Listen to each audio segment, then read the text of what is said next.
It's bringing me joy right now. Well, we've got a new dog who's 11 years old. Oh, um, amazing.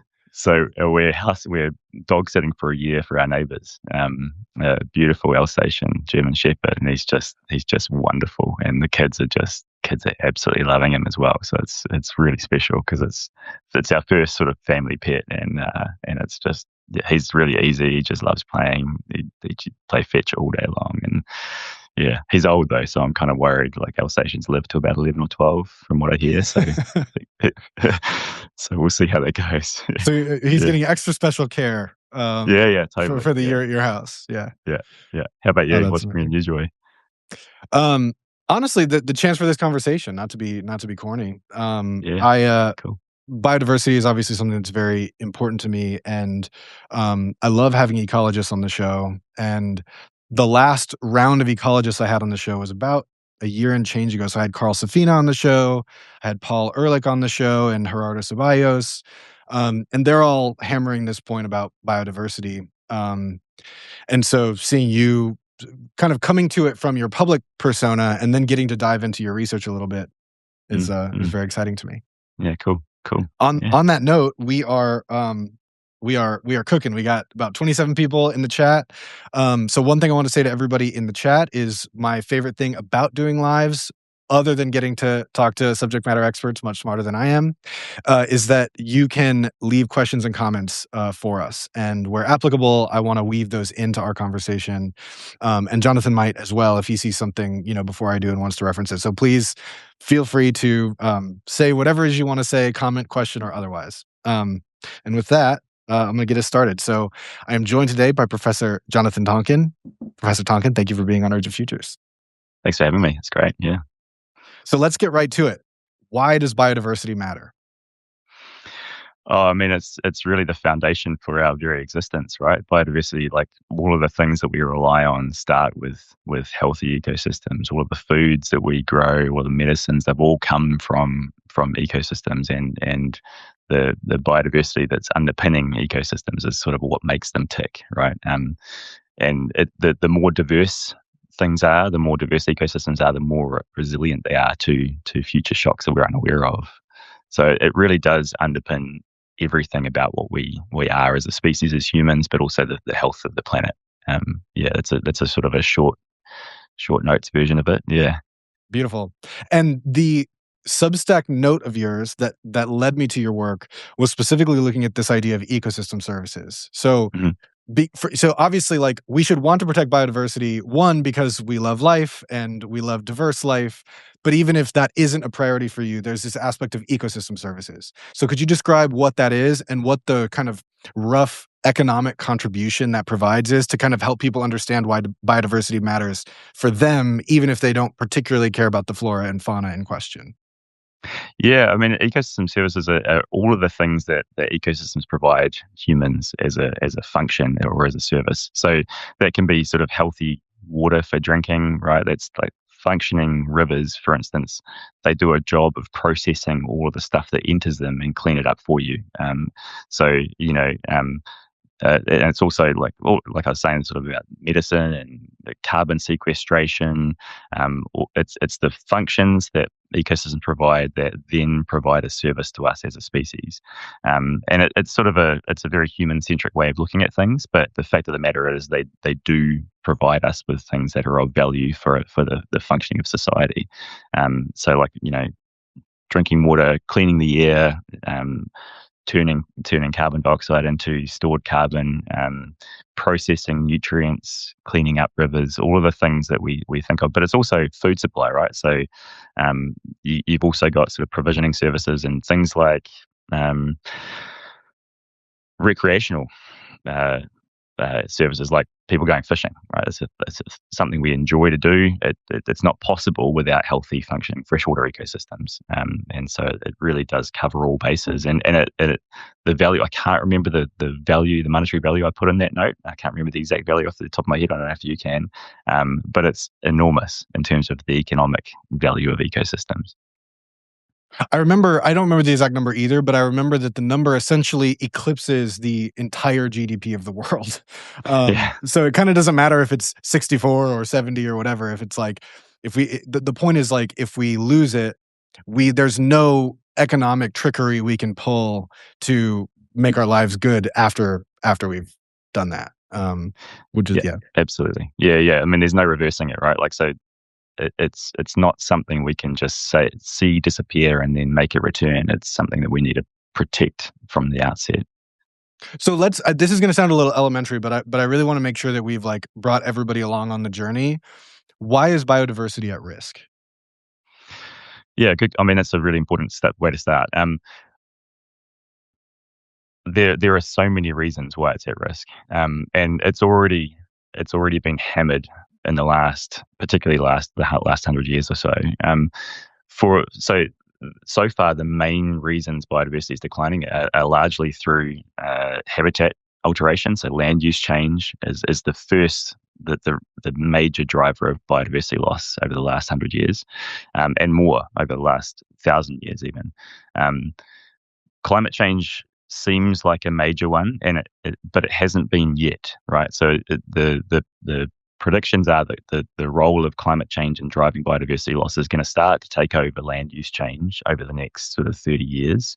So it's becoming a major driver, but it hasn't been as big a driver as things like land use change, and habitat loss. So habitat loss, fragmentation. So habitats that are changing from big single patches of land to forests that are little patches. So when they start to fragment, we start to lose a bunch of functions for habitats.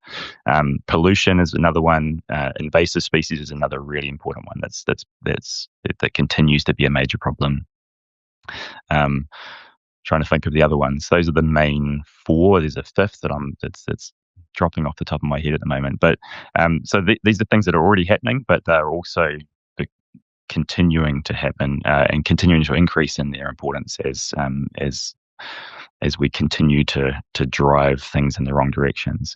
But climate change is really like a force multiplier of all of these things. It's an interactive force that starts to really to exacerbate the impacts of all these other existing global change drivers. Mm. So we have a question from Nutrient, username Nutrient Play Poesis Digest, who asks, is monocultural education a self-reinforcing loop? I'm not sure. Do you understand that question fully? No, I don't understand that entirely, to be honest. Monocultural education, yeah, maybe they could expand on that question a little bit to give it a little bit more. Yeah, I didn't know if Yeah. that was a term that maybe I didn't know because I'm not like directly in the field. So, Nutrient, if you want to give a little bit more clarity to that question, we'll bring it in. In the meantime, so you brought up invasive species, and I know that this is like a buzzy, kind of contentious topic, because at the far end, some people argue, well, what's an invasive species? Species of all kinds from down to the microbe are migrating and sort of moving along nutrient gradients to find, their niche. When you're referring to invasive species intervening in biodiversity or disrupting biodiversity or thinking about like trophic cascades, um, could you help people understand, and maybe there's a good example to kind of demonstrate the point, what an invasive species means under more like conditions of modernity? Yeah, yes, and I guess the important point to start with is there's a difference between non-native and invasive non-native. All right, so this is where I think a lot of people get hung up on this. So a non-native species is a species that just isn't naturally from that system, right? So it's there for a particular reason. So you think about, like, we don't think of all of the vegetables we grow and the fruit trees and stuff in our backyards as being invasive species. They're non-native, but they're really important for a lot of different reasons. But invasive non-native species are species that um, that arrive on their own and they start to spread beyond where they've arrived as well. So they can be introduced as well. It's not just necessarily arriving on their own, but they get introduced into new locations and they spread beyond where they've arrived and they become problematic for a wide range of different reasons. So that's kind of the typical definition of an invasive species, is something that's causing negative impacts and it's spreading beyond where it's been introduced. And the impacts are really widespread, right? So we came up with the typology last year of the different types of impacts of invasive species. And we came up with, I think, 19 different impacts in terms of the ecological impacts, ranging from sort of influencing the reproduction, the growth of species, of native species in the places where they're having a role, changing the health of ecosystems, altering population sizes, changing genetic structure of populations, altering communities. So communities are assemblages of multiple populations living together in a location, driving species loss, changing functions of ecosystems. So things like the production of energy, primary production, the processing of nutrients, the provision of different services, and all the way through to entire food webs and changes in the abiotic conditions, so the non-biotic conditions of a system. So it might be introducing fire regimes into places that never used to have regular fire regimes. So the really widespread impacts. But the key point is to differentiate an invasive species from a non-native species. They are non-native, but they're an invasive non-native. Got it. Thank you. And your research is, you have a focus in rivers and in freshwater biodiversity. Before we get to the fruits of your research, I want to start with a personal question, which is, where does that come from? Where did your interest in rivers and, downstream of that, pun intended, freshwater biodiversity, where does that come from? Do you have any sort of source memories of a connection to freshwater? Yeah, that's a really interesting one, and I really don't. It's something that I sort of fell into. I I I enrolled for university, and the course that I was enrolled in was international marketing with Japanese and Mandarin. And then a week before, I was like, this sounds a bit like, this doesn't really sound like me. So I chopped and changed the first 2 years of university and enrolled in ecology, and it's an example of just finding the right people at the right time, and a little bit of inspiration can send you in a whole new direction.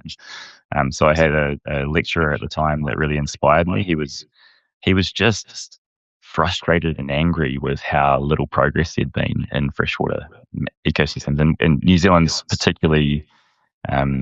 I'm getting a lot of feedback here actually at the moment, but New Zealand's particularly problematic for freshwater at the moment. It's over the last sort of 30 years, we've seen a real change in the health of our freshwater ecosystem. And so it was just I'm a big fan of Cal Newport as well, and he had this book, Be So Good They Can't Ignore You. It's an example of that, where I wasn't driven from an early age to be interested in rivers and freshwater ecology in general, but just found the right people and just did the work and just stuck with it, and that's how I've kind of ended up where I am.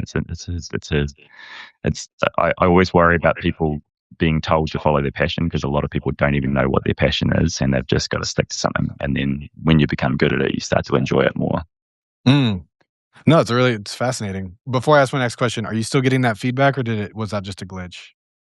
I was getting, I'm still getting it now. It's kind of, actually, it's stopped right now. Okay. So it might have been, yeah. So I think Substack's still working out the kinks. So what's unique about studying freshwater ecology relative to terrestrial ecology, or yeah? Yeah, I mean, I'm fascinated by rivers. They are. One of the things that's most interesting about is that these networks, like that, these tree-like, hierarchical tree-like or dendritic networks. They form these networks, and they things that impact rivers at any one location propagate through these networks, and they spread through these networks. So they're really interesting from that perspective. But the thing that I'm most interested in with rivers in particular is their rhythms, right? They're these beautiful rhythmic systems. They're very driven by seasonality, and you can see it, right? If you look at a hydrograph, which is a sort of a visual representation of a flow regime or a sequence of floods and droughts, you can see in places where they're dominated by snowmelt or snowfall, right? So you look at systems in the Colorado, for instance, and you can see these beautiful cyclical rhythms that just occur from year to year and are really highly predictable. And that's what makes them really interesting to me, because they're also very spatially unique. So the Colorado systems are way different to the New Zealand systems. For instance, we have a winter frontal storm type maritime climate, whereas the Colorado, all of the precipitation falls as snow. It gets held in the land, and then it gets released in these big pulses of energy in the spring. And things have evolved over tens of thousands of years to capitalize on those really predictable rhythms. Amazing. Wow.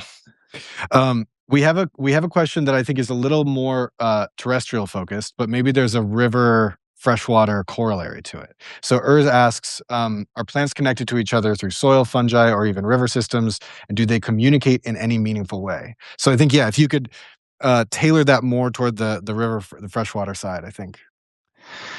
Yeah, I mean, they are connected to each other, and they do communicate. There was a really popular book. I can't remember what it's called, The Hidden Life of Trees, or something Secret like that. Life of Trees, yeah. Yeah, and I think it kind of oversold that point a little bit, that they're not actively talking to each other in that sense. And I'm not an expert in this by any means, but they are communicating in ways by sending pheromones and sort of various things.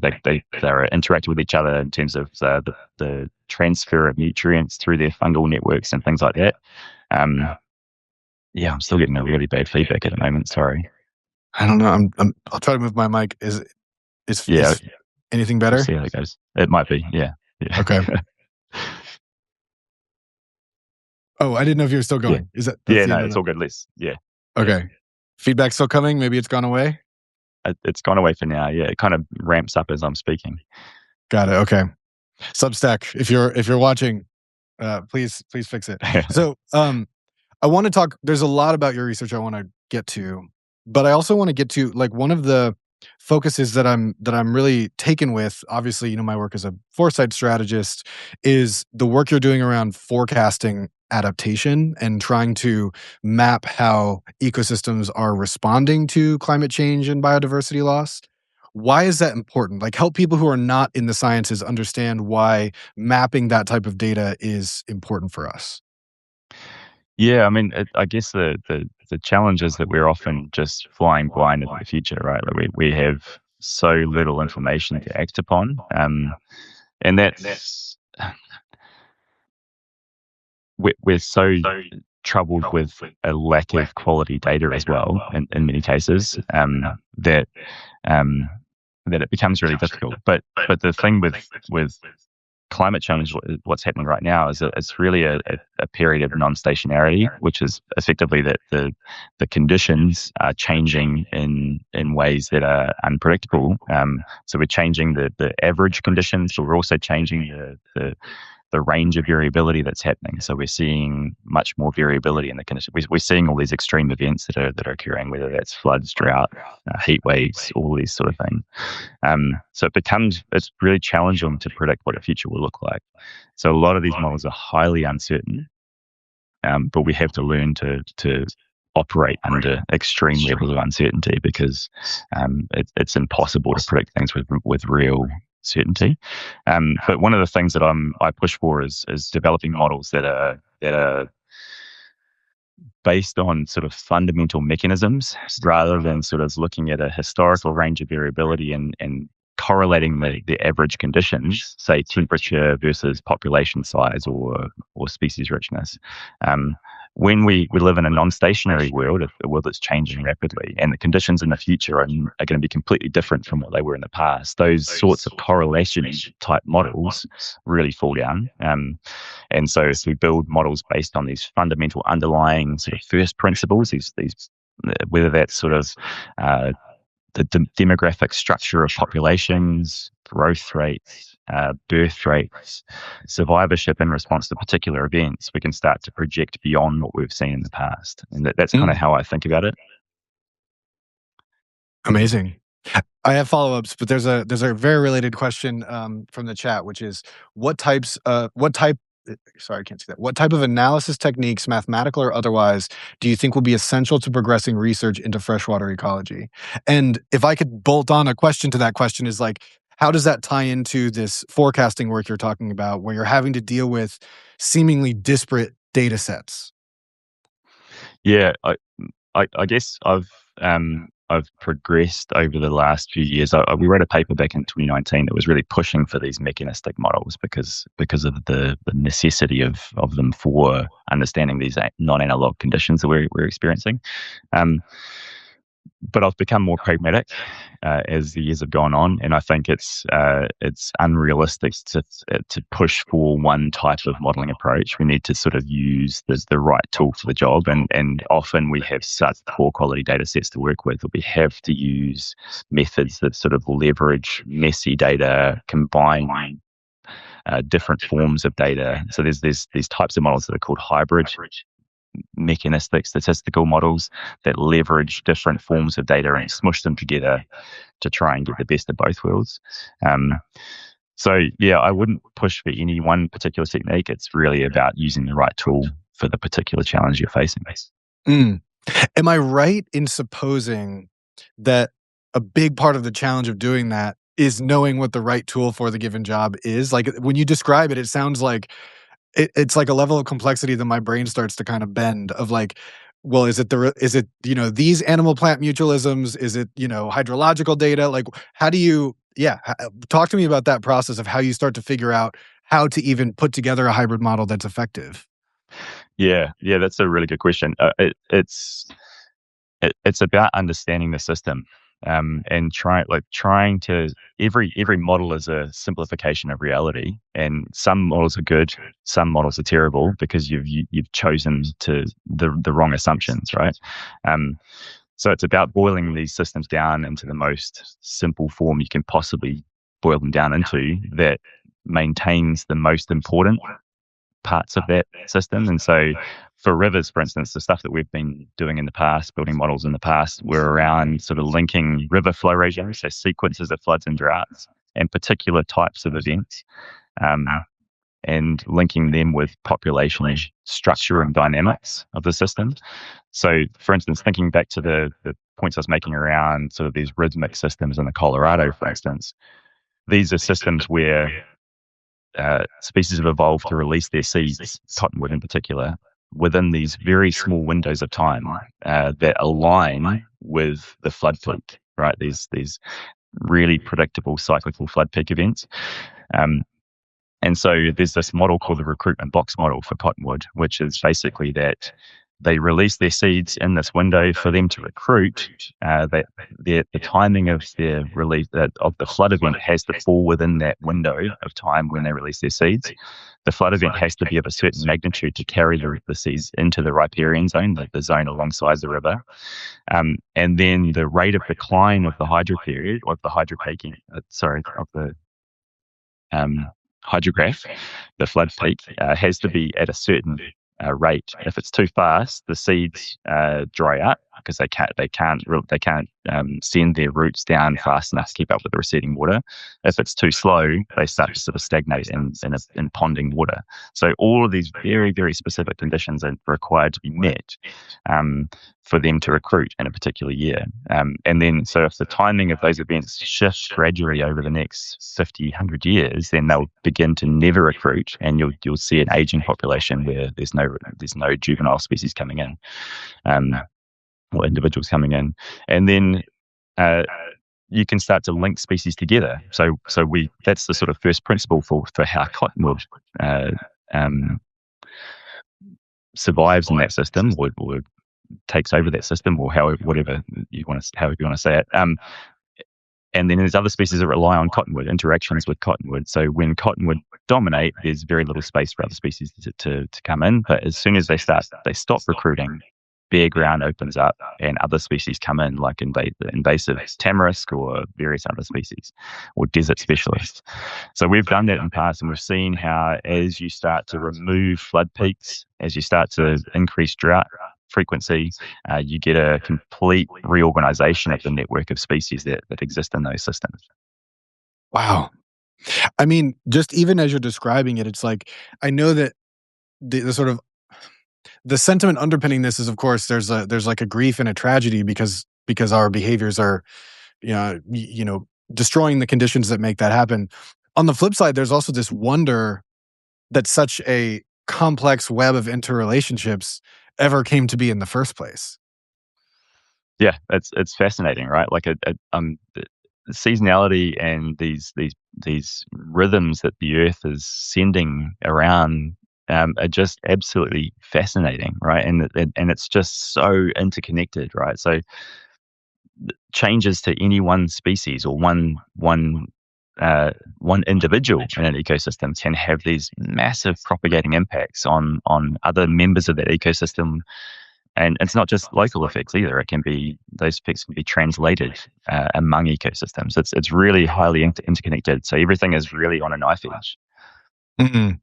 Well, I know that you brought up seasonality, and I know that that's something that that's been of interest to you, but that is sort of potent in your research right now. So, talk to me about what you're researching in seasonality right now. Yeah, so we had a paper come out last year that was led by my PhD student Danny Hernandez, and it was a real labour of love. It was a big review paper that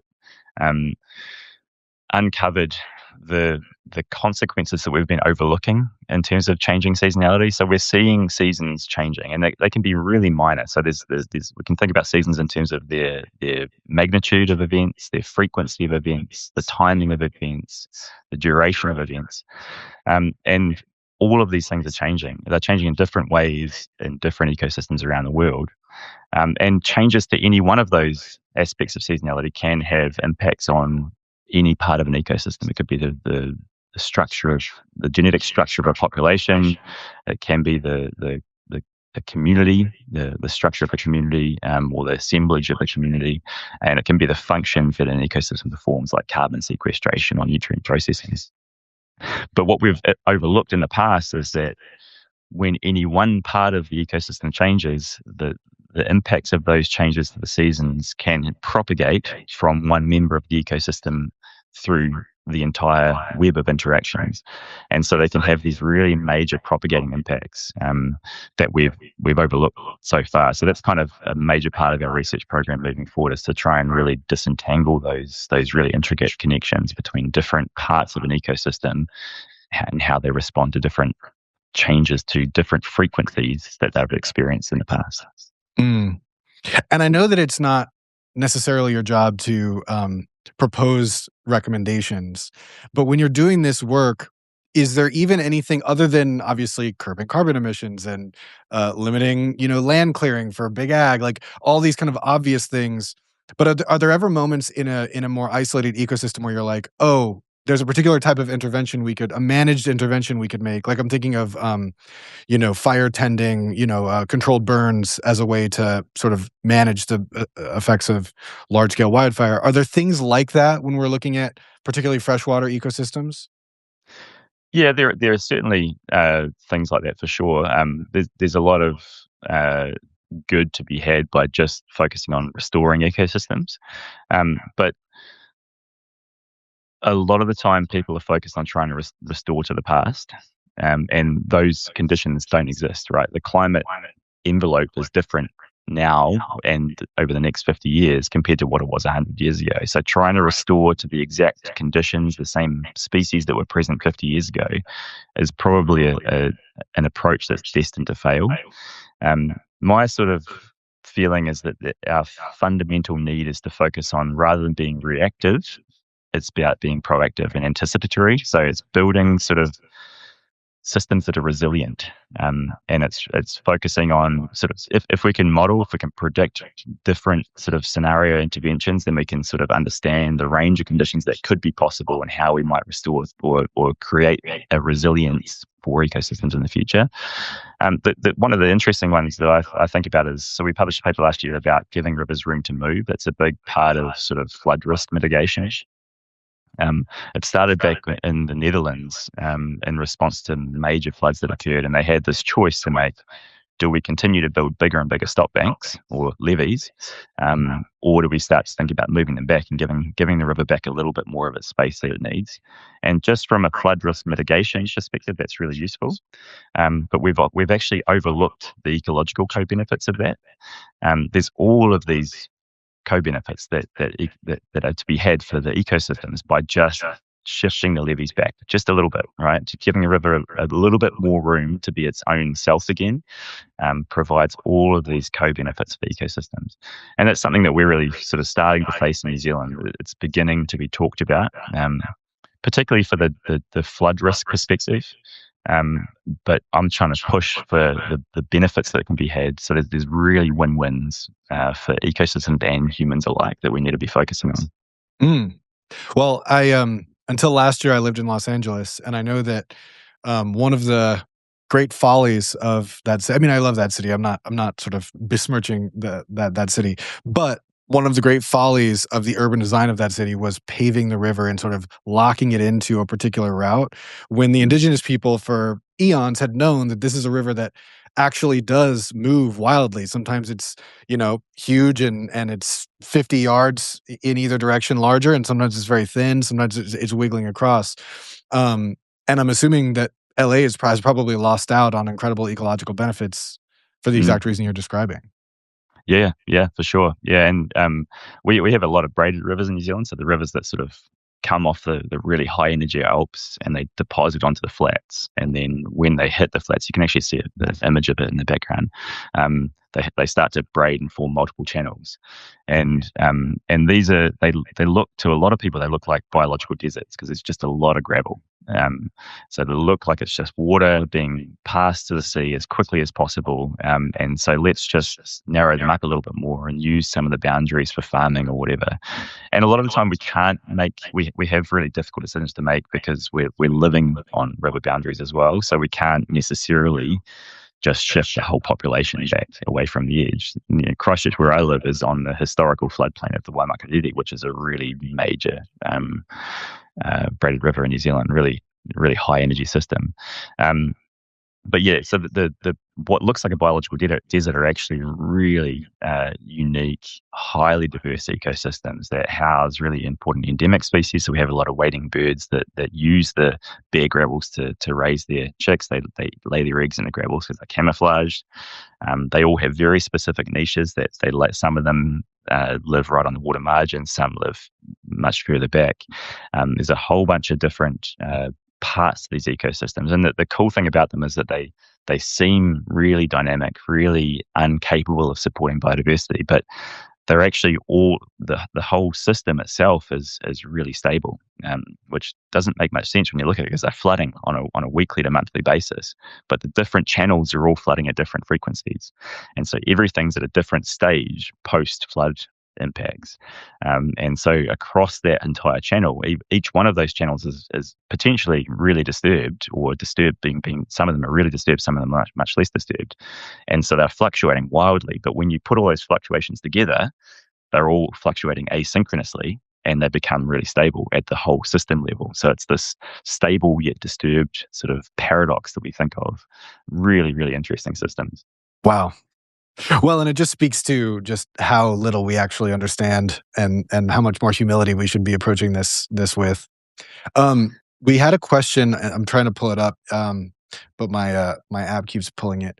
And I'm going to say up front, this maybe isn't your area of expertise, so fine if you don't know the answer to this. But Ami asks, does hydropower ultimately benefit nature, or does it cause too much harm to biodiversity? Yeah, hydropower does very little good for biodiversity, unfortunately. It's obviously it's a somewhat renewable resource compared to fossil fuels. That water's not being renewed, though; it's going out to sea. But there are really widespread impacts of hydropower, and it depends on the type of hydropower that's being generated. So the worst form of it is called hydropeaking, which is where, say, if we think about Hoover Dam, which is a really important, really major hydropeaking dam, it's where water's released at a particular time of the day. So people in LA wake up in the morning, they turn on their microwaves, turn on their TVs, use the appliances, and they require energy to be generated. So the Hoover Dam releases water in response to that demand. And so every day you get these daily fluctuations in the water level, which is completely unnatural. And in fact, in the Hoover Dam, there's a tide of about 10 feet in elevation that's fluctuating every single day. So you get these the margins of the river are these places that are just horrible for life, right? And so systems downstream of hydropicking dams in the Colorado, we've shown, are actually almost completely devoid of mayflies, stoneflies, and caddisflies because they tend to lay their eggs in the margins. And those margins are places where the water is fluctuating on a daily basis. And so they lay their eggs and they get desiccated. And so there's no capacity to host mayflies, stoneflies, and caddisflies in those systems. They start to reappear the further downstream away from the hydropeaking impact you get. That's just one form. So the other form is, or the other impact is obviously fragmentation from hydropower. So dams are really problematic for fragmenting species, blocking migratory pathways. New Zealand's got a really highly migratory fish fauna. So because we're a small island nation in the middle of the ocean, the species have evolved to go to and from the sea at different stages of their life.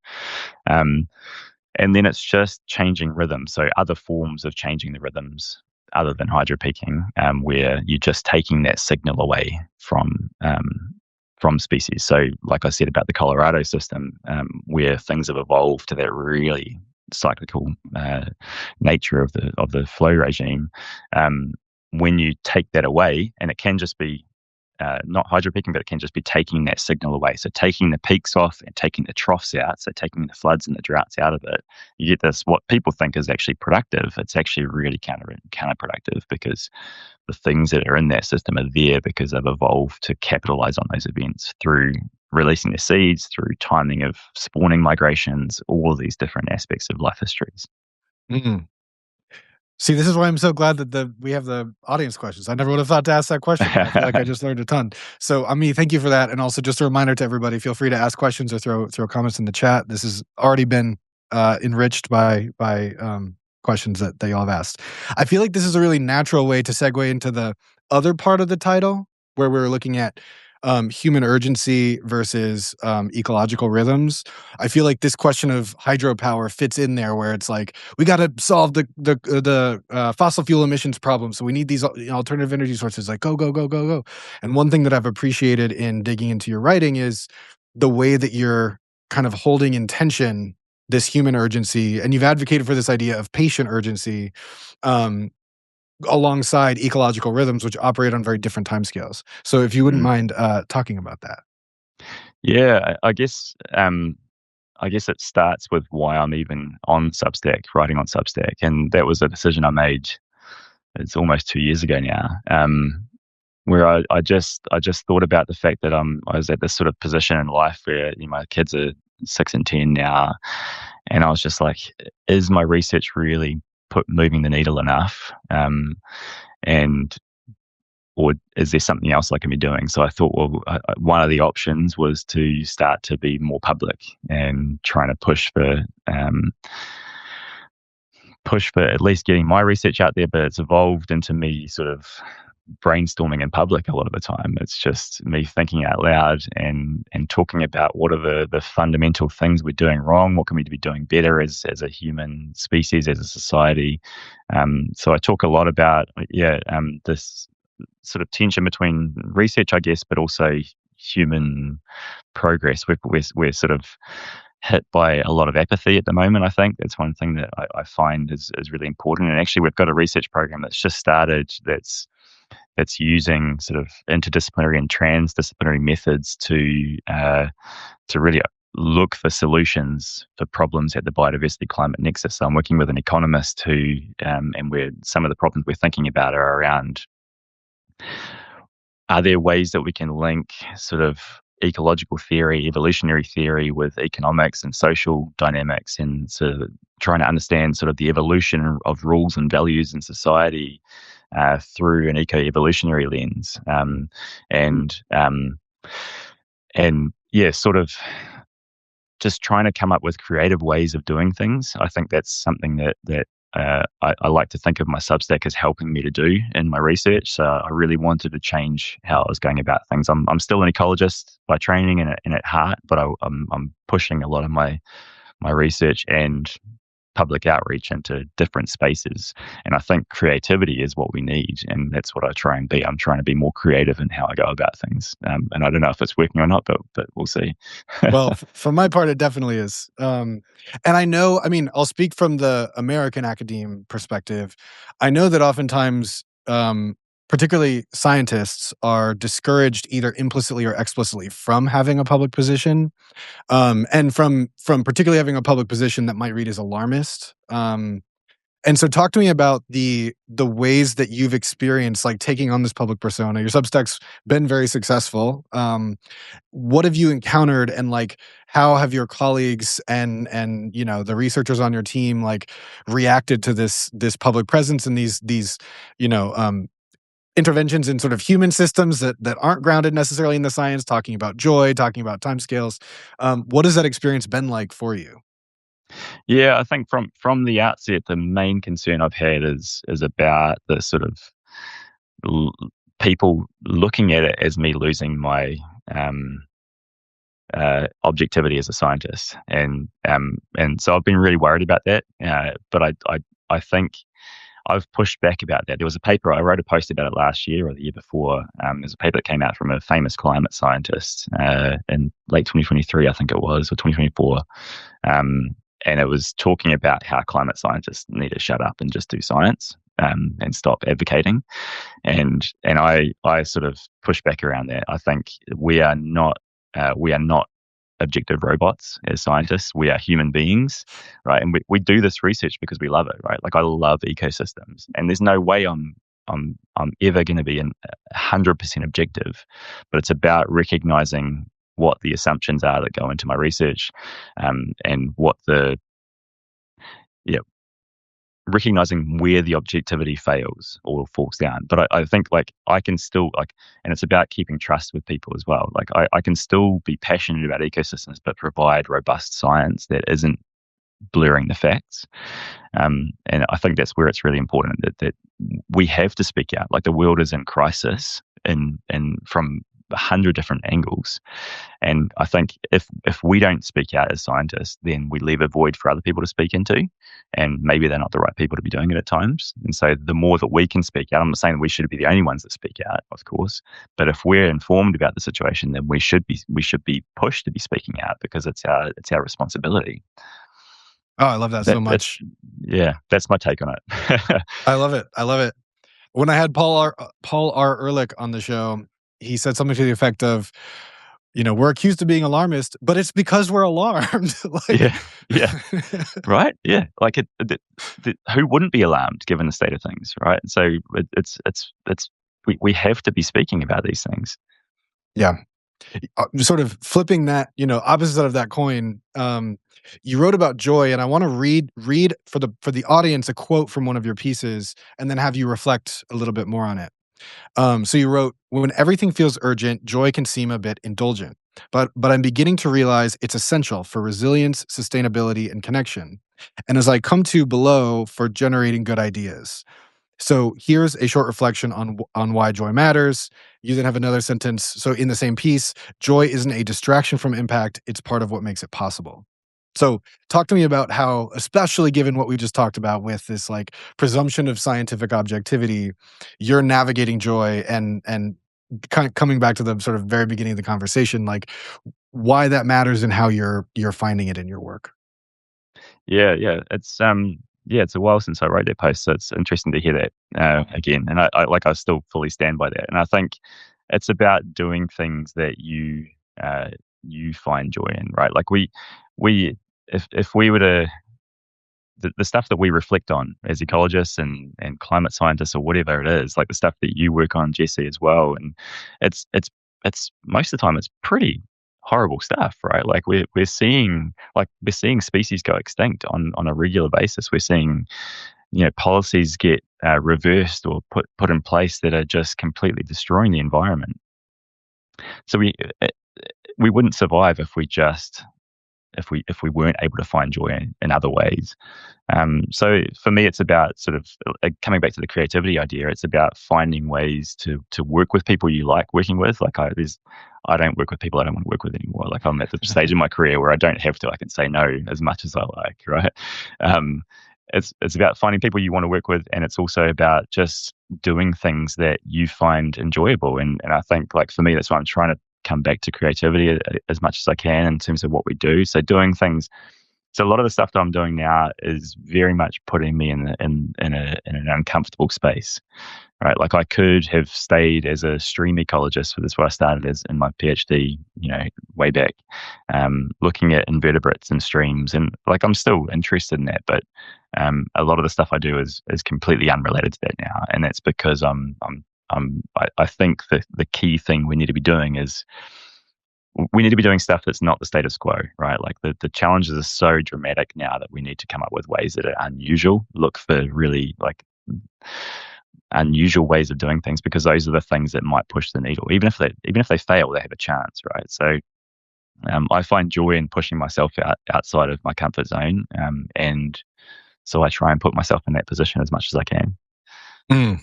I so appreciate that. Well, shifting us back into your comfort zone about an uncomfortable topic, you have forthcoming research about extreme river impacts that we haven't fully gotten into yet. So talk to me about that research.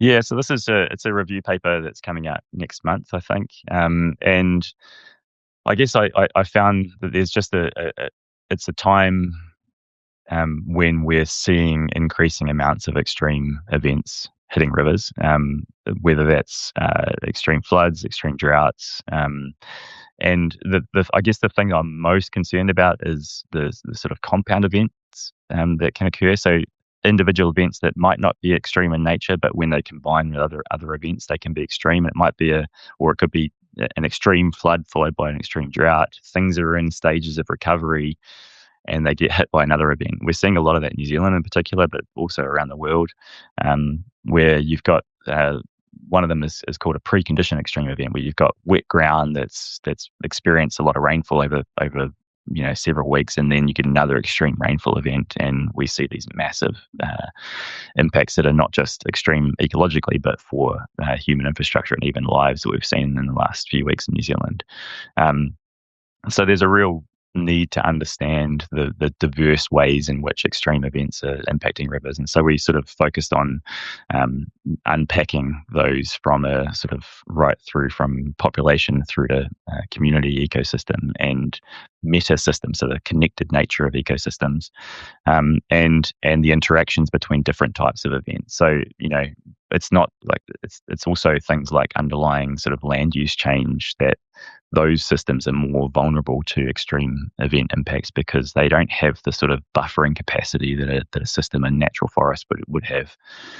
So we'd sort of deconstruct all of those, and then thought about some sort of future challenges that we might face and things that we might do in the future to help make river ecosystems more resilient to future extremes. Yeah. So what are those things? I mean, looping back to a conversation that we were having a little bit earlier, as you described this in my head, I'm like, oh, like I wish there was a way we could intervene to protect these imperiled ecosystems. But then, of course, it's our intervention that's causing it. Like, what are some of those things that would, build that resilience and, in the long run, if not restore it back to a past normal, at least create the conditions for it achieving a new healthy normal?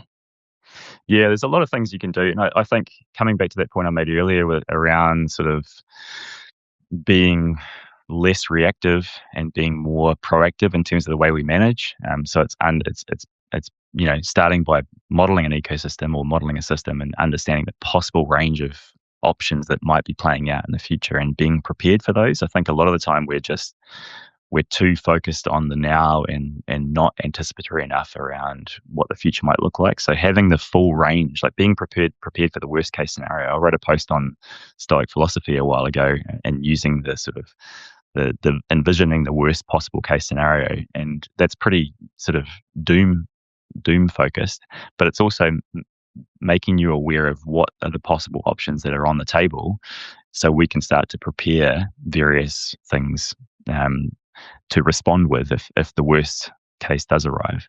Um, but and also sort of things like building natural resilience into an ecosystem might be just like the example I talked about earlier, giving room for the river to be itself again. Just creating more space for a river to be provides a bunch of other types of habitats. When you have a single channel river system that used to be multi-channel, when that one channel gets hit, the entire system gets hit. When you have multiple channels, you have different places for things to recolonize from. And prioritizing sort of networks of habitats is really important as well, because what happens after a flood event, for instance, you might get a lot of species getting washed out of the system in the main channel. But if you have multiple habitats, like the network is in place, then the recolonization can come from different areas in that network. Yeah, there's a lot of different things we can do, and I think really focusing on resilience more than restoring to a particular state is the most important thing. Because when you restore to a particular, if your target is a particular condition or a particular state, if that location gets hit by an extreme event, and then it's not capable of responding in a particular way to the event. Yeah, I don't think I've explained that very well, to be honest, but No, it makes sense. yeah. Makes sense. And that also ties in with your notion of the grandchildren test. So and thinking about like ecological rhythms, what are you describing with the grandchildren test, and what's your call to your readers that you're making with that? Yeah, it's just really think about like the consequences of your actions, and what would your grandchildren think about those actions? Would they be grateful, or would they be ashamed of your actions? And a lot of this isn't sort of aimed necessarily at my readers. It's more talking to the people that need to hear it. But so I talked a lot about legacy in my last couple of posts, and I think a lot of the time people are thinking about legacy in the entirely wrong way, right? We're thinking about leaving something behind, but it's often the wrong people who are thinking about legacy, the leaders who have too much power and want more power. But legacy can be just small things, right? Like it can be little things that you put in place now that can leave something behind for your grandchildren. And it might be you've planted a couple of trees. Like I wrote a post a couple of days ago. My commute bike to work is through Hagley Park. It's a big park in the middle of Christchurch, and there's a bunch of old trees, and there's a bunch of land that's been set aside by people 100 years ago, or whenever it was. And I'm super grateful for those people who never got to sit under those trees. I get to experience them, and it wasn't a consequence of my actions. It was a consequence of someone who wasn't thinking about themselves. It was someone thinking about the future generations to come. Couldn't agree with that more. Okay, I have a couple other questions. We're coming up on the hour, but final sort of mention to folks who came before I said it last time. Feel free to leave comments or questions in the chat, and I will weave them in. So if you've had a burning question for Professor Tonkin, now is your time. I mean, you'll have other times, but now is seize the day type of moment. The first question I wanted to ask you is pre-directions, the title of your Substack. Where did that come from? And talk to me about what animated that. Yeah, I thought long and hard about it. I was trying to find something that would be unique and memorable. And this is putting me on the spot now. I might have to look it up, but it's trying to think about the words that I was using. So it was a combination of words of stuff that in my research that I'm interested in, but also in the stuff that I wanted to write about. So it was like a combination of predictions, right? So I use a lot of predictive science in my work. Redirecting effort into new places. So that could be me redirecting my efforts into public communications, but it's also redirecting, trying to push people to redirect into a more resilience-focused future, for instance, and adaptation. So those are the three, I think, that I came up with. So it's thinking about adaptation to climate and future uncertainty. So that's where the word comes from, I think. And yeah, it's been a real joy to go down this pathway. It's been such a new stage of my career and my life. I'm trying to walk this fine line between being a scientist and a public communicator now, which is really interesting. And I'm really enjoying it. Yeah, it's fantastic. Well, I'm really enjoying it from you. And one other thing I'd add, and do with this what you will.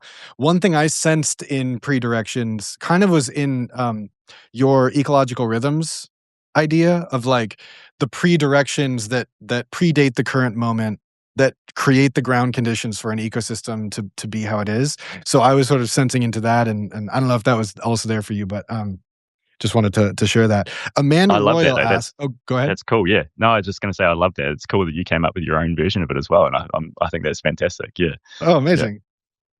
Amanda Royal said, "Talk about dendritic networks with an exclamation point." Sure. We touched on it a little bit. It might have been before Amanda joined. But thinking about rivers as these beautiful hierarchical tree-like networks of that are just so unique to rivers. There's a few other systems that might be like that. Cave networks, for instance, can be dendritic, but that makes them so unique from an ecological standpoint. And it can be a source of resilience, but it can also be a source of impact, right? So extreme events that occur in any one part of the network can propagate downstream, but so can the resilience functions of the system. So, like I was saying, around disturbance impacts or localized drought, things can respond from anywhere in the network to recover and repopulate the system. So, maintaining dendritic networks is really important. And historically, we thought of rivers as being these longitudinal conveyors, right? Before ecology, it was all about trying to get the water out to sea as fast as possible. And then ecology came up with this idea of the river continuum concept, which was about there's a longitudinal continuum of conditions from sort of forested headwaters to sort of open, primary productivity driven mid channels, and then the lower channels are more sort of driven by processing of organic matter and things like that that's suspended in the water column. But we now think of them much more as these networks that are really fundamental. And we think about, if you think about a river network, the headwaters, the individual streams in a headwater, the individual locations can have really low alpha diversity or local species richness. So you can go to a site and can have only a few species. But when you look across each one of those branches, each one of the communities can be completely different from each other. So that's what we call beta diversity, or the variation among patches can be much higher than downstream. And so it's a real source of sort of diversity at a catchment scale. So maintaining the health of headwaters is really fundamental. Amazing. All right, my final question, pending nobody else in the audience asks anything, is, and you talked about this a bit with the poster you have behind you in terms of the braiding. I forget the exact word you used, but obviously you're based in New Zealand. I'm wondering, given your work and your local focus, what are some parts of the ecosystems you encounter in New Zealand that bring you joy, that are particularly exciting? Yeah, I mean, I braided rivers. I love braided rivers. That's the place where I could spend all day, every day. There's something about them, and in fact, it was the when we first came back to New Zealand, we'd been overseas in China, Germany, and the States for 6 years, and then when we came back, the first or second day we were home, we went right up to the upper Waimakariri up there near Arthur's Pass, and the first time I saw the Waimakariri, this beautiful, big, dynamic braided river system, I was really overrun with emotion. It's just really, these places are so grand and so dynamic and so full of life. It's just they're mind-boggling, and most people don't see them. Right? Most people sort of think of them as being a source of terror because they can be so dynamic and cause a lot of destruction in certain cases. But they're just so dynamic and beautiful that they bring me joy for sure. Yeah. Amazing. Okay, final question from the audience. So Kathy asks, I live near Perdido Bay in Alabama on the Gulf Coast. We have a coal ash pit on the Mobile River that feeds our bays. Does this leak have to be cleaned up before we restore our delta here? Yeah, I mean, I couldn't really say too much before diving into that system in particular, but um, it really depends on where the impacts of the coal pit are playing out. But it sounds like it could be a problematic system. So maybe, but honestly, I couldn't really provide too much more right now. All right. Cool. We've talked about a ton. Is there anything else that you have research-wise or on your Substack coming soon that you want to call attention to or point people to for near-term exciting things? Yeah, I think the main thing that's coming up is the extreme events paper that's coming out in March, and I'll write a post about it as well. So if you're on Substack, you'll get a version of that. Yeah, no, I think that's the main thing. I'm excited about our new research program on sort of transdisciplinary methods, but yeah, that's sort of early days yet, so there's not much to come in the near future. I guess the main thing I'd leave people with is that really our futures aren't predetermined, right? Like we have agency, and we all have a role to play in that. As much as it feels like we're at the mercy of the people in power, we also have the ability to have a say and change things by being active. So I'd say get active as much as you can. Amazing. Yeah, they may be pre-directed, but they're not predetermined. Yeah, that's right. You can redirect from here. Yeah, exactly. Yeah. Professor Tonkin, it's been a real joy to speak with you. I really appreciate it. Everybody who's here in the crowd, please subscribe to Pre-Directions or follow Dr. Tonkin, whatever feels right for you. Thank you all for being here, and yeah, we'll be in touch. Thanks, Jesse. Cheers. Thanks for everyone for joining in. Thanks. Bye. See ya.